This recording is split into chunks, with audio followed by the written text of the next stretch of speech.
This to make it 28-3. Arthur Blank loving it. Up by 25. Toss to White. He's in! What a comeback!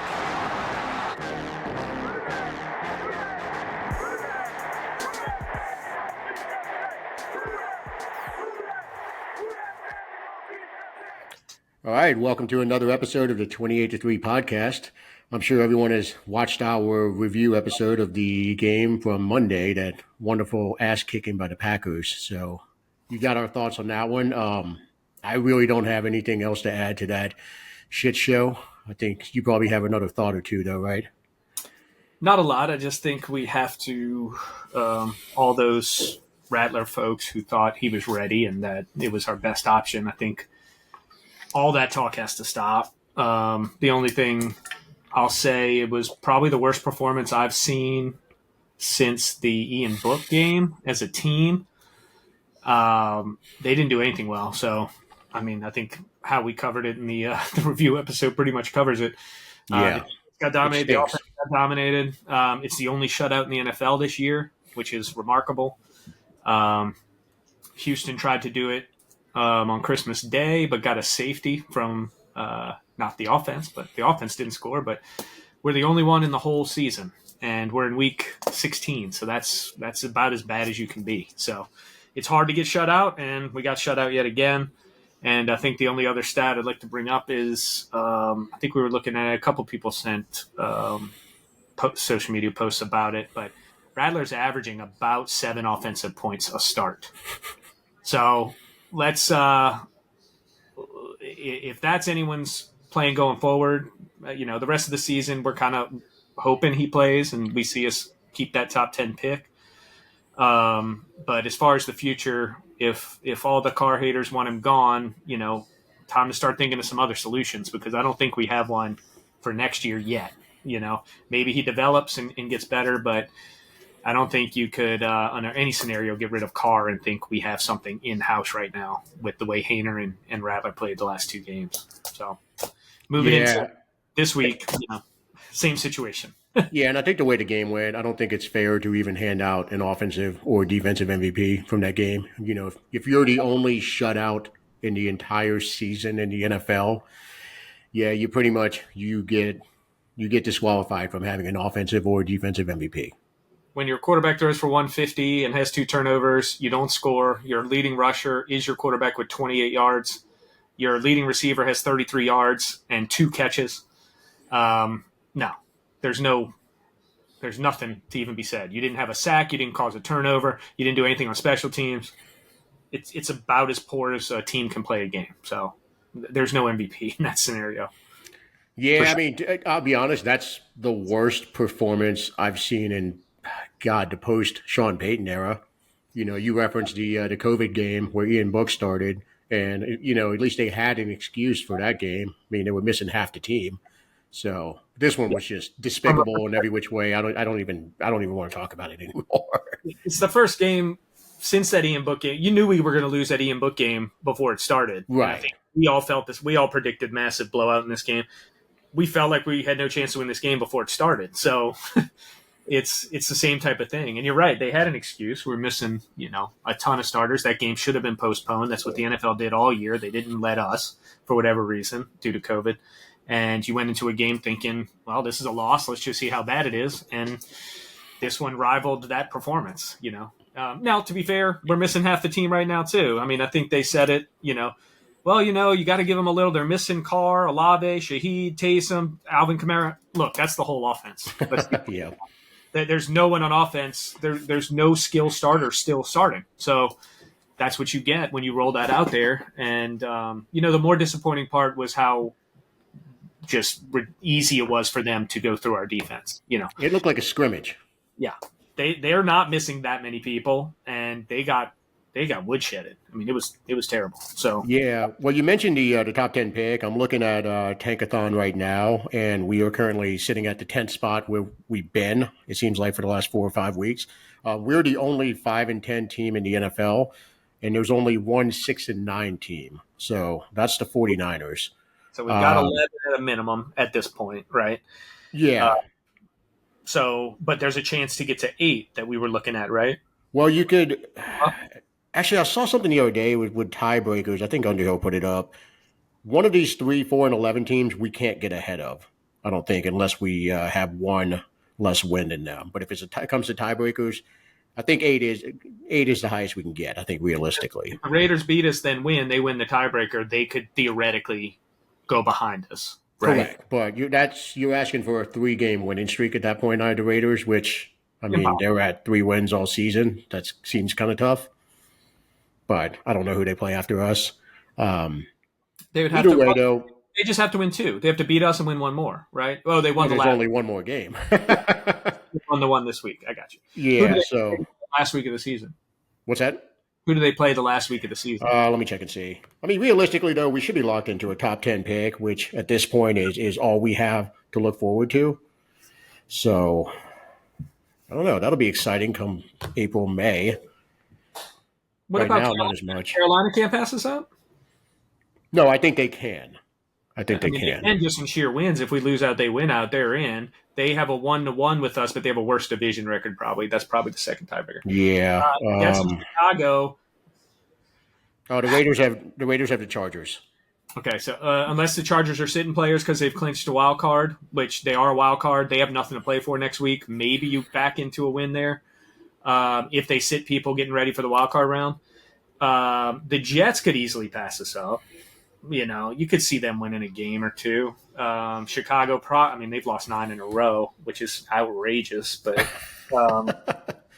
I think in true Saints fashion, we'll somehow end up with the 11th pick. Yeah, we could. It just feels like we're going to somehow. Right? It's good to know. But, what you're not saying is if we beat the Raiders and then we beat the Bucs, because the Bucs have nothing to play for. Don't forget, they can sit everyone next week if they clinch the division this weekend, which that'd be tough. They can't, though. Yeah. You're right. They can't. Yeah. Who do they play? Let's see. Yeah, like right now, the Falcons are very much in play to win the division. They're leading the division. Yeah, so because they have the tiebreaker.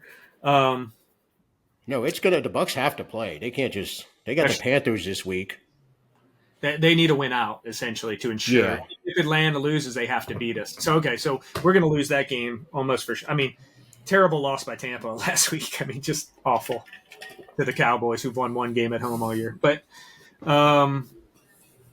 they're trading Atlanta and Tampa trading, not trying to win a division right now. That's how this division goes over the last couple of years.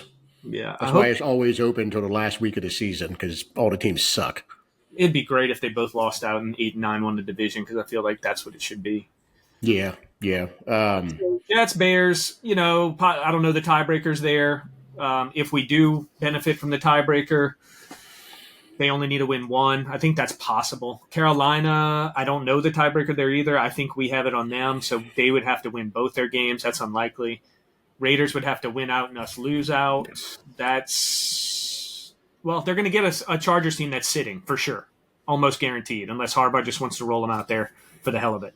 They should sit people, get them healthy for the wildcard round. Maybe they get lucky. So there's still 7 still in play, believe it or not. 6 is still in play, which is crazy, but unlikely. I think you're likely talking somewhere between 7 and 10. I don't think we'll pass up San Fran. We're probably somewhere between 7 and 10 is most likely. Okay, here it is. There's the article I was talking about. So the Saints would win a tiebreaker with the 49ers and get the better draft choice if they finish with the same record based on strength of schedule. That's pretty much done. We're pretty much locked in to 10 at the lowest. What about Chicago and Jets? Let's see. So it says the Saints would also, quote unquote, win a tiebreaker against the Bears if they finish with the same record. But as of now, the Panthers and the Jets would both get a better pick than the Saints if they finish with the same record. However, those percentage points are very close and could change based on their opponent's wins and losses during the final 2 weeks. Okay, so it comes down to strength of schedule, basically. Yeah. So this is all per Triplet and Underhill. I'm not sure which one wrote this article, but I knew I saw it yesterday. Just for context, our strength of schedule, we've played an above 500 schedule. So everyone who said the schedule was shit this year, turns out we're probably in the middle of the pack. It's 5.508. Chicago has played a harder schedule, 0.559, mainly because of their division being so damn good. Mm-hmm. Jets are 0.498 and Carolina's 0.496. So those could swing in one weekend probably. Yeah, that's what he's saying too. So it's going to come down to the last game of the season, but all in all, we should be picking at 10 at the least, unless something crazy happens. Which, hey, a top 10 pick, that's a pretty solid consolation prize. I guess in retrospect, it would have been nicer to get a little bit higher. Instead of winning those couple of games that ended up doing absolutely nothing for us. But it is what it is. Top 10 pick. There's going to be a really good player there.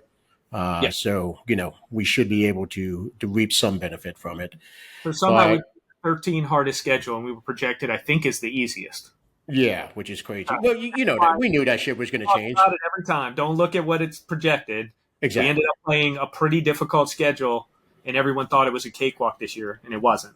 Yeah, exactly. Like last year was the cakewalk because we had all the rookie quarterbacks and that we went against, and then there were quarterback injuries and stuff like that. So last year was the year where we really dropped the ball and didn't take advantage of the situation that was afforded us. So, speaking of not taking advantage of situations afforded us, we should probably talk about the season tally for our picks, since we were all on a. We all got Green Bay in a blowout. We all said it. I had them as a 21-point blowout. You had 18, and Corey had 15. So we were all right on. It ended up way worse than that, obviously, but I think we were all right on that we were getting blown out the building.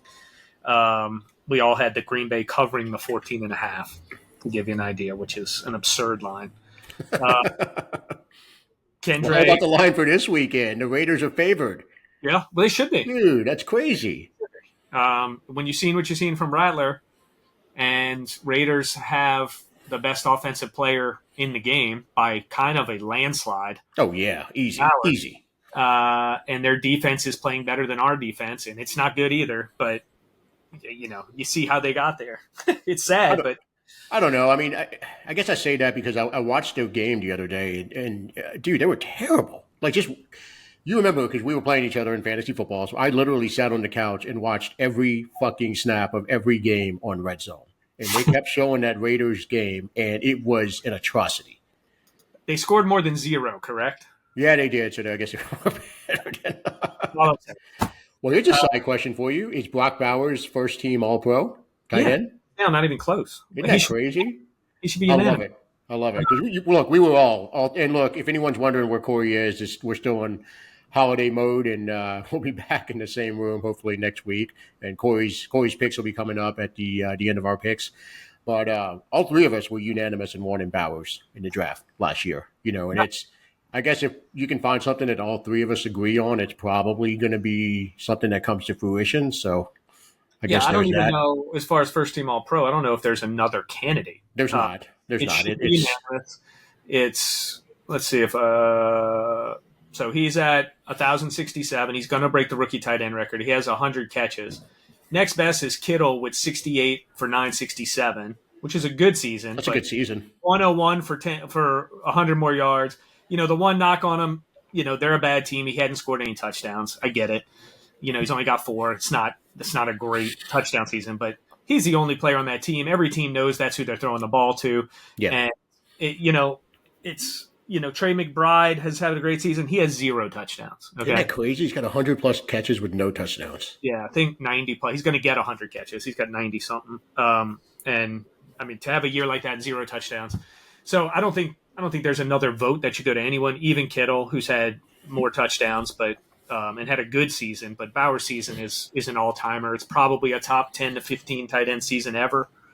When it's all crazy. I think how many have had 100 catches ever? Not many. 3 or 4 tight ends ever. Tony Gonzalez. I don't think Gronk ever had 100. Jimmy did one year, right?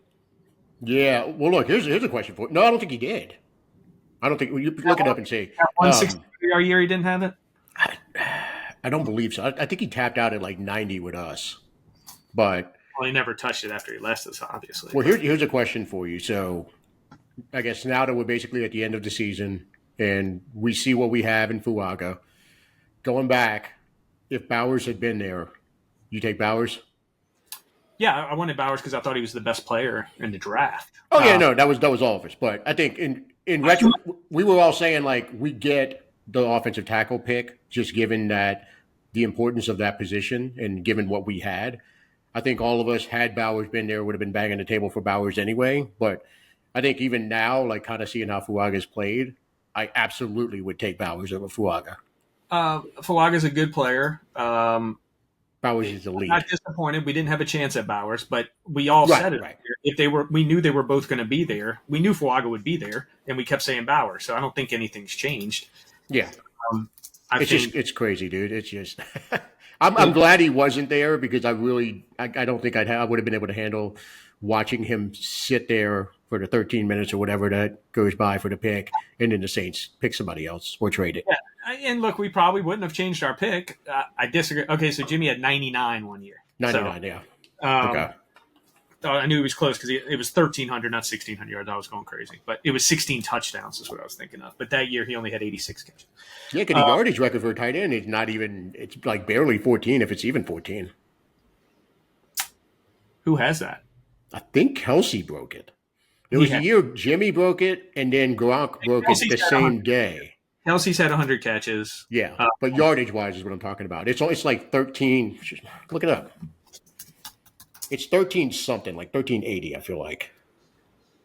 Let's see. We'll look at Kelsey. He had 14-16 one year. Okay, that's the record then. 100 three times. He's had 100 catches 3 times. Jesus. Gronk never did it, I don't think. I think it's Tony, Kelsey. Did Gates ever do it? I feel like he did. Gronk had the yardage for a couple years because Graham broke it and then Gronk broke it later that day. Yeah. We were all excited and we're like, well, that was short. Typical Saints fashion, an all-time record gets set and then it gets reset a couple hours later. Unbelievable. But at risk of going down this rabbit hole, we should probably go on to the picks. What do you have? So we're talking Saints. God, I can't even believe this. Saints and Raiders and just this battle of juggernauts on Sunday. Does anybody in America other than Saints fans and Raiders fans would even want to watch this game? No. I don't even want to watch it. I might just fucking let y'all do the review episode next week. But who are you picking? Who you got in the Saints game? I'm bringing in a fourth pick here. Oh, shit. Celebrity guest picker. What's going on? Who you picking? Between Saints and Raiders? Yeah. What's the score going to be? We're writing this down, too. Oh. I don't know. I don't like the Raiders at all. So. But you don't like the Saints either. Do they have O'Connell back yet or not? Yes, he's back. He played last week, right? He did play last week, didn't he? Talking about O'Connell? Yeah. O'Connell. He didn't play well, but he played. They won. So I'll go with the Saints just because they're back home. 4-3. Mm-hmm. What's the score? We'll go with who and the very extremely never happened before 1-point safety. 1-1. Shoot. We'll go 17-13. It's not going to be a lot of the score. 17-13 Saints from Austin. Damn. All right. Follow that up. What do you have? I'll go before you, I guess, this time. I think we lose. I'm voting for the draft pick anyway, so I'm hoping we lose.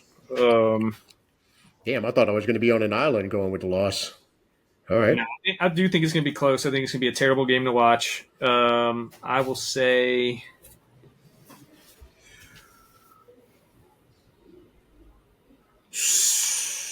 I'm going to do opposite Austin, 17-13 for the Raiders.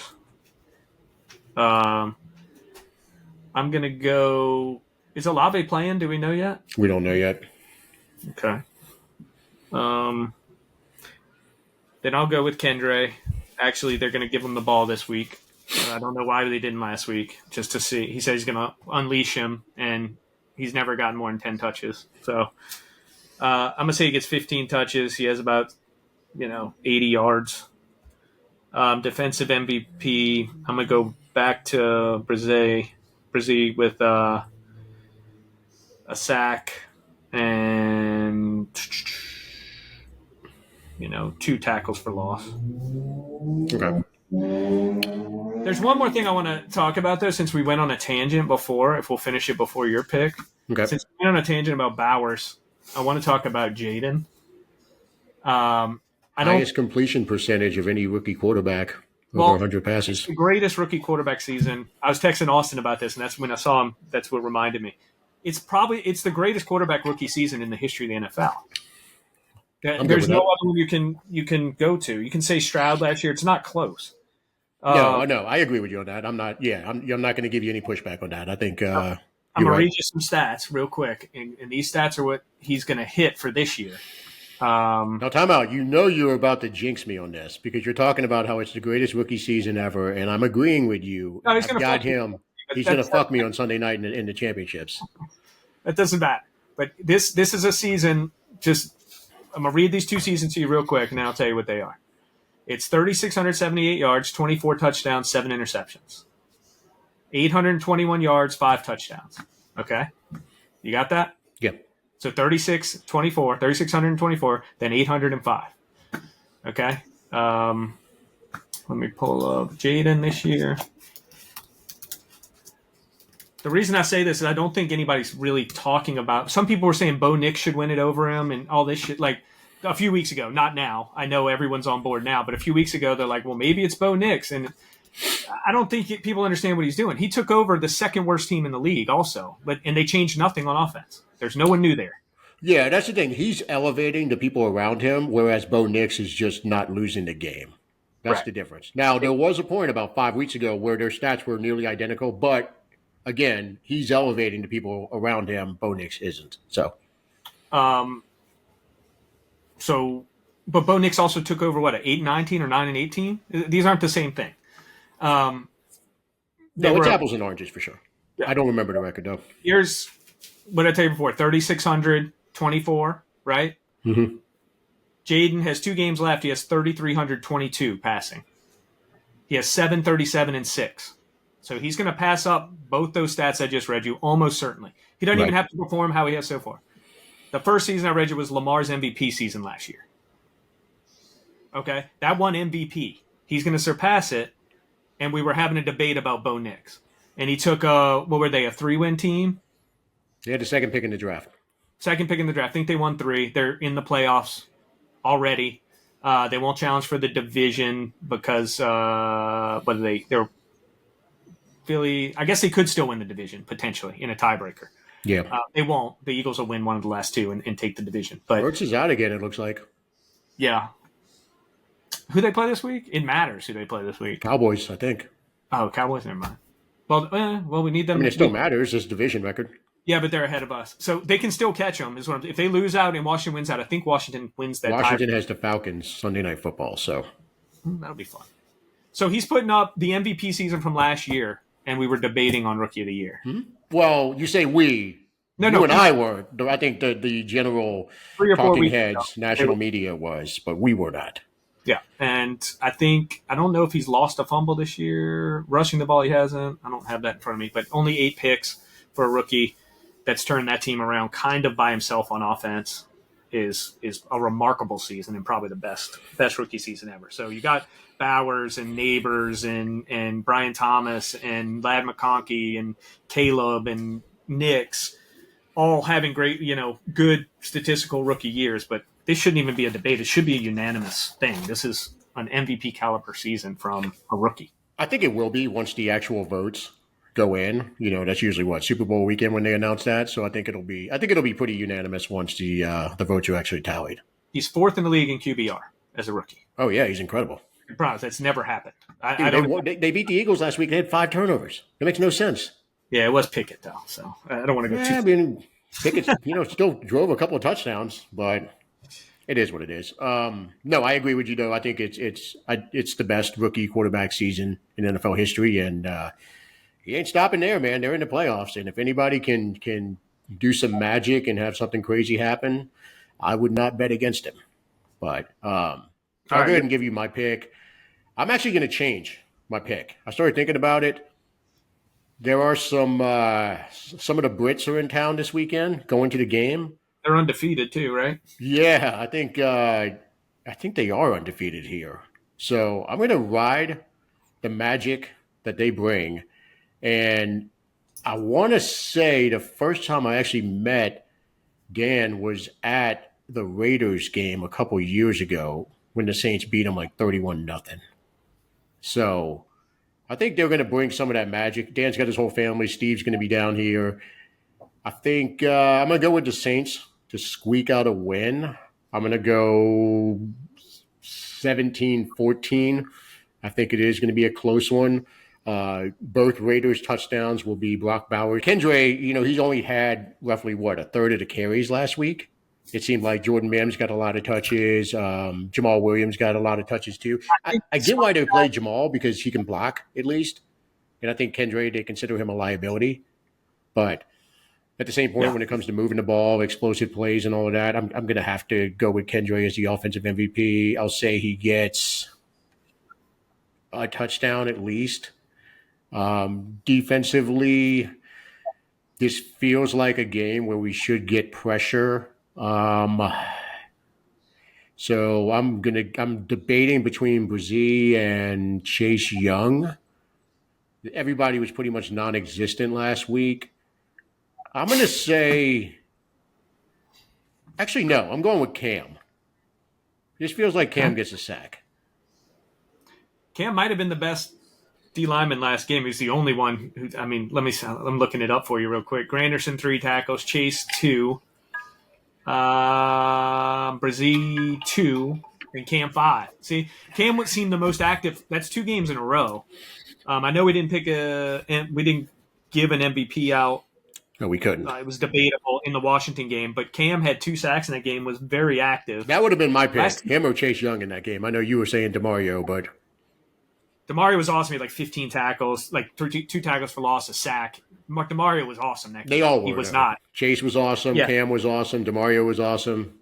Brzee was good. He had up to 20 points, got a few fortunate missed throws, but they played well that game, and then to see what they did last. Dude, that was that rare game where there were multiple candidates on defense. So, I'm gonna stay with Cam. I think Cam gets a sack, and then Kendra on offense. I think he gets a touchdown. He's gonna have. This is gonna sound sad, but he's gonna have like 80 or 90 combined yards. Not that that's huge or anything, but it'll be enough to get the MVP. I'm curious if they play Olave. I would probably it would change my outlook on the whole game if I knew that actually. But it is what it is. I could, because I think it's going to be a really poor game. If you have someone to throw to, it changes the way I think about it a little bit. But I don't like the idea of playing him it's a meaningless game. And it's like, why are you going to put this guy? How many concussions has he had this year? Just coast. It's 2 games. Who cares? Don't play him. And like he refuses to wear that goddamn guardian cap. So just don't play him. They need to write that into his next contract. You have to wear the oversized guardian cap and look like a fucking bobblehead doll. But some of those hits is concussing dudes straight through that guardian cap, though. I just think it's funny looking when you see somebody running around with that. I hope they add it to Madden. I think that'd be great. With a different color helmet, essentially. It just doesn't translate. Yeah, it's funny. Yeah. But that's all the thoughts I have before we turn it over to Corey and his picks and then his patented not quite lock of the week. Which we didn't cover that, but he's now 1-8 in the locks of the week. Ooh. So he needs a strong. So what you're saying is he's due. He is. And again, if you want to make money, just bet against the Corey lock of the week on any of your favorite betting platforms. You'd be a +7 so far. So, ooh, you know what? That gives me an idea for next season. We can have 2. We'll set up 2 betting accounts. One, we'll bet for all of his locks. The other one bets against all of his locks, and we'll see which one comes up with the most money at the end of the season. Okay. That could be fun. We're gonna do something betting related with that next season. We'll figure it out. Well, cool. If you don't have anything else, we'll go ahead and turn it over to Corey. Yep. All right, Corey, take it away. All right, thanks, Max and Nick. Man, every time y'all speak, it's just so eloquent, especially when y'all completely shit on my locks. This has been a hard year for locks, guys. Okay, 1-8. I'd like to see y'all do better. All right, but to our listeners, if you want to make money, don't bet on my locks. as far as, y'all recap the Green Bay game. We posted our review episode, one of our, longest of the year, but I think straight to the point. The only thing I need to add to that, and it's to quote a, particular wise man from a feature film. And so all I would add to sum up the game would be, at no point in your rambling, incoherent play on the field were you even close to anything that could be considered a rational thought, play, or execution thereof. Everyone in this fan base is now dumber for having watched it. I award you no points, and may God have mercy on your soul. That's all I have to say besides what we already said in the review episode about the Green Bay game. Moving on to the Raiders game. You would think it should be a win. 3-win team. The Raiders have been pathetic. But, I mean, how much success can you really trust us to have with what we've seen out of our team when we don't have a starting quarterback? And I say that, I emphasize the word starting, because Derek Carr is a starting quarterback. Contrary to what a lot of our fan base on Twitter might want to say, he is a starter. And it shows when he starts. Rattler's not a starter yet. He's not even a backup yet. I mean, he's got obviously potential. He's shown flashes. I mean, that running jump pass, whew, boy, he did that. Did he do anything else? Not really. Can he? Sure. Can we trust that it's going to happen against the Raiders sufficient for us to actually pull out a victory? That's hard to say. I want to say that it can be enough. Max had mentioned earlier that, we got the Brits in town, and they bring with them some magic. And they are undefeated in the Dome. And so in order to make my pick that the Saints are going to win, I'm bringing in some extra magic right now. Steve, would you mind? I do. We got a Brit in the studio, folks. Lean in a little closer here. Right there. Okay. So, I'm going to say the Saints win. It's going to be a close one. Not too many points in this one. We're going to go with a 17-13 victory for the Saints. Your Saints offensive MVP is going to be Kendre Miller. It's a popular pick. He's going to have a touchdown, and Max said about 90. I'm going to go with 100 total combined yards. 100. And your defensive MVP in this one is going to be Chase Young. I think we get some pressure in this game. He's going to have 2 sacks. And, yeah, so that's it. 17-13 Saints. Kendre, offensive. Chase Young, defensive. Steve, what do you think about those? That's optimistic. I think after last week, yeah, I can go with that. Okay. I can go with that. Well, thank you, Steve, for your appearance. Brought in the magic. And We'll see yeah, in a few days. yeah. Steve, everybody.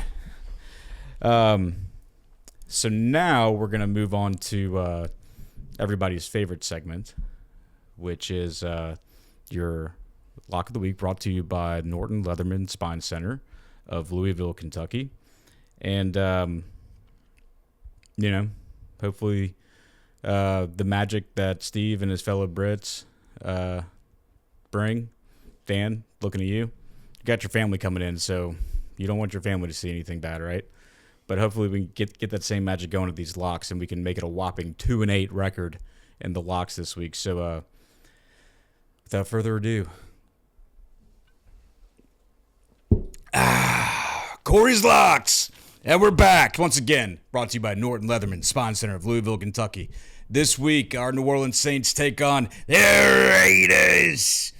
That's right. Derek Carr's old team comes in the Dome. We don't know if Derek Carr is going to play, but one thing we do know is that one gentleman playing for the Raiders goes by the name of Brock Bowers from my alma mater, the University of Georgia Bulldogs. So, what's going to happen? Have we had success against athletic tight ends? We have not. Is Brock Bowers 76 yards away from breaking the rookie record for tight end receiving yards in a single season? The record held by Dekka. He is 76 yards away. So what's going to happen this week? He's going to break the record. And are you saying, oh, okay, well, 76 yards by Brock Bowers, that's low-hanging fruit. I can hear Max right now saying, oh, come on, dude. But no, I'm not saying 76. I'm saying this is an easy one. Your lock of the week is that Brock Bowers goes for 100 yards receiving against our Saints. I don't see any other course of action here. I don't see us stopping them. I don't think we match up. And does that mean we lose? Maybe. If we do, higher draft pick. But there's no way to say that Brock just doesn't go off this week. We can't tackle. He breaks tackles. We don't have the guys to guard the tight end. He's an athletic freak of a tight end. So, lock of the week, 100-yard receiving, Brock Bowers. And thanks again for listening to another episode of the 28-3 podcast. Who dat? What a comeback!